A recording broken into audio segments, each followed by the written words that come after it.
217 BC. The place is Raphia, near Gaza. Two nearly identical armies, led by the heirs of Alexander the Great, fight to control the border territories that separate their rival kingdoms. Taking control of one of the armies today is a team of celebrities, made up of two generals... Right, oh right, we've repelled this attack. ...and two lieutenants. I've not got many men left now. Using state-of-the-art technology and all their tactical skills, this team will refight this battle and attempt to change the course of history. This is Time Commanders.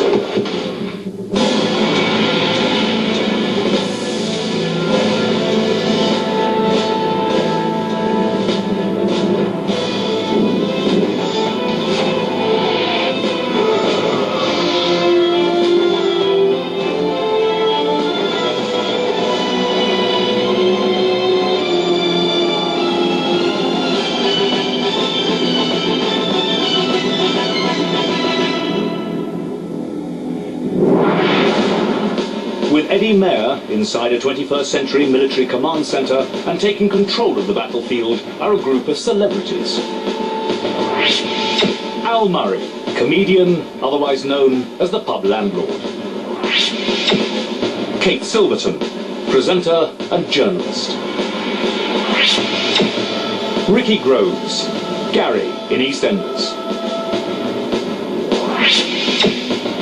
Raji James, Ash in EastEnders. I know you're all really keen to do this. Why is that, Al? Well, you know, it's Fate of Nations. It's exciting. It's I'm a lad who grew up playing with action men, so I can't wait. So you've got quite a military history. Well, not you personally, but in the family. Well, yeah, my father my father fought at Suez and stuff like that, and so I'm sort of interested and into it, and used to go on battlefield tours when I was a kid and all that sort of thing. So, you know. I've never seen a bunch of contestants before the programme so keen to discuss their tactics and so determined to win. And Raji, you're determined to win because your kids won't allow you to lose, is that right? Yeah, I've been given strict orders not to come home unless we win. So. Do you like this sort of thing? Do you like the risk strategy games? Love it. I love strategy games and computer strategy stuff. So yeah, looking forward to this on a huge screen as well. So that's great. Now, Ricky, we see you living in a war zone all the time. Yeah, most of the time. Yeah. So this is a comfortable arena. Yes. Yes. What's your interest in this? Do you like this kind of game? Yeah, I love the strategy thing, like we've already discussed and stuff, and it's interesting, it's historical, and I'm interested in anything historical like that, you know, battles and things. Kate, you've had such an interesting life. But why am I telling you? You know this. You've lived in a kibbutz, you've travelled with the Bedouins in Egypt, you helped build a school and bridges in Zimbabwe. Yeah. You were a national swimming champion, you've got a degree in psychology, you've read business management in Arabic, you worked in the city as a corporate financier, and then, and this is where you went wrong, you joined the BBC as a journalist. It was deeply impressive up to that point. Came here. Now listen, our two experts down here, Mark and Eric, have been putting the finishing touches to this battle, making sure it's historically accurate. Gentlemen, if you come up here. Monitoring the team's progress are two military experts. Dr. Eric Nussbacher, Senior Lecturer, War Studies, Royal Military Academy, Sandhurst. Mark Urban, Military Historian and Author. Now, what battle are we going to be fighting? Right, you're going to be fighting a battle called Raphia. It's 217 BC. Now, Raphia is near some of the places you've travelled. It really is on the border of the Gaza Strip, in today's terms, and Egypt. So it's a frontier. It's not exactly a frontier of civilizations. It's not a war of civilizations. It's a war within a civilization. You are the Ptolemite Egyptians, and there are these other people, the Seleucids. You're both descended from Alexander the Great. And in a sense, you're fighting over his brand. You're fighting over the Macedonian brand. Who gets the trade? Who gets the glory? And of course, in Alexander's terms of his legacy, victory in battle is vital for getting that glory. So you're going to have two well-matched armies. It's going to come down to who can concentrate strength against the enemy weakness to take advantage of the battlefield, shape it the way you want to, and win. Any questions at this stage? Want to call your agents? Who won it? Who won it in 217 BC? Don't think we're not going to tell them that, are we? I'll tell you at the end. Okay, gentlemen. And how. If you go upstairs and watch all this unfold, if you grab hold of those clipboards, this is going to be riddled with clues. So watch everything you see on the big screen. Here's your military briefing. Have a look.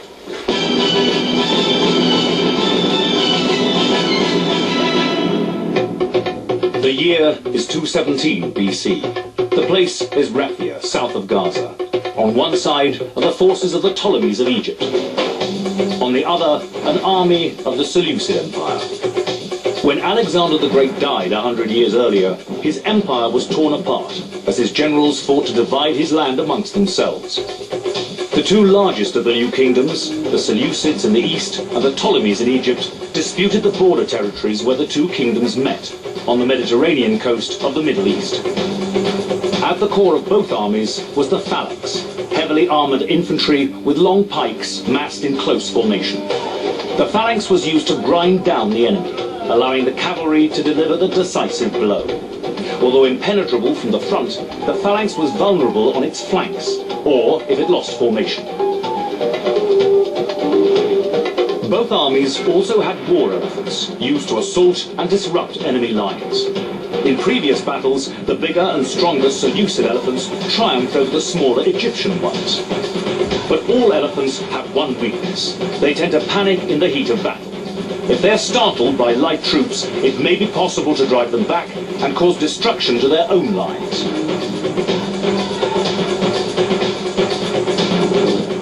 Six years ago, a new Seleucid king was crowned. Antiochus III was ambitious and determined to rebuild the ailing empire he had inherited. He was a confident but inexperienced general. Antiochus assembled an army of over 60,000 troops and war elephants and marched south. The Egyptian King Ptolemy IV responded by marching his own army to meet the Seleucid threat. Only a couple of years older than his opponent, Ptolemy was a resourceful and charismatic leader, but also inexperienced. The Egyptian phalanx was supplemented by heavy cavalry, light infantry, and elephants. The two armies have met at Raphia, just south of Gaza. Being equally matched, neither side has an obvious advantage. The commander who can coordinate his various units most effectively will carry the day. As day dawns on the 22nd of June 217 BC, both armies are impatient for battle. For 5 days they have faced each other across the dusty desert plain. The hot summer sun is taking its toll on the heavily armed soldiers, and supplies are running short. If Ptolemy wins, Egypt will retain its hold on the lucrative disputed territories which lie between the two kingdoms. If the Seleucids win, the ambitious young Antiochus will be one step closer to rebuilding the empire of his glorious ancestors. The stakes are high. Battle is imminent. What did you reckon? It's down to manoeuvre and finding their weak spots. And yeah, the elephants are going to be useful. I think the elephants are going to be quite key as well. If we use them wrongly, then we're in trouble, and if we use them right, then that's going to... Well, what's the right way to use an elephant? disrupt, harass, cause chaos, do a punch with them rather than... And the startling thing's interesting, to startle them, if we can find a way of startling them. But it also means we need to deal with their elephants too. I mean, it's all very well deciding what we're going to do with ours. We've got to figure out what they might do with theirs. Well, if we can startle theirs and they run, then we kind of don't have to deal with We need to startle them with our light troops. So it's about elephant startling, for sure. Elephant startling.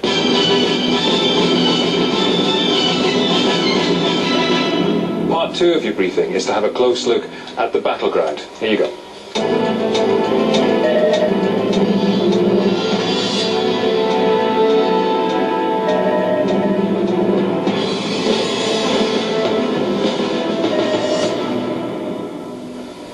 Just get a feel for the whole area. There's high ground that end. They've got an advantage if that is them over there. If they choose to use it's very rocky, isn't it? There's high ground there to the left, which will be crucial, and here. You have to be really careful with the rocky areas, obviously. Is this water here? Depends how high that I'll is. tell you what, would you like a closer look? Yeah, can we have a little look at that? Adam here's got control of the big screen. Adam, may we have a look at what's possibly the water, please? The celebrities' Egyptian army faced their enemy, the Seleucids, across a flat and featureless desert battlefield. The only discernible landmarks are an oasis and, placed amongst a few rocky outcrops, a small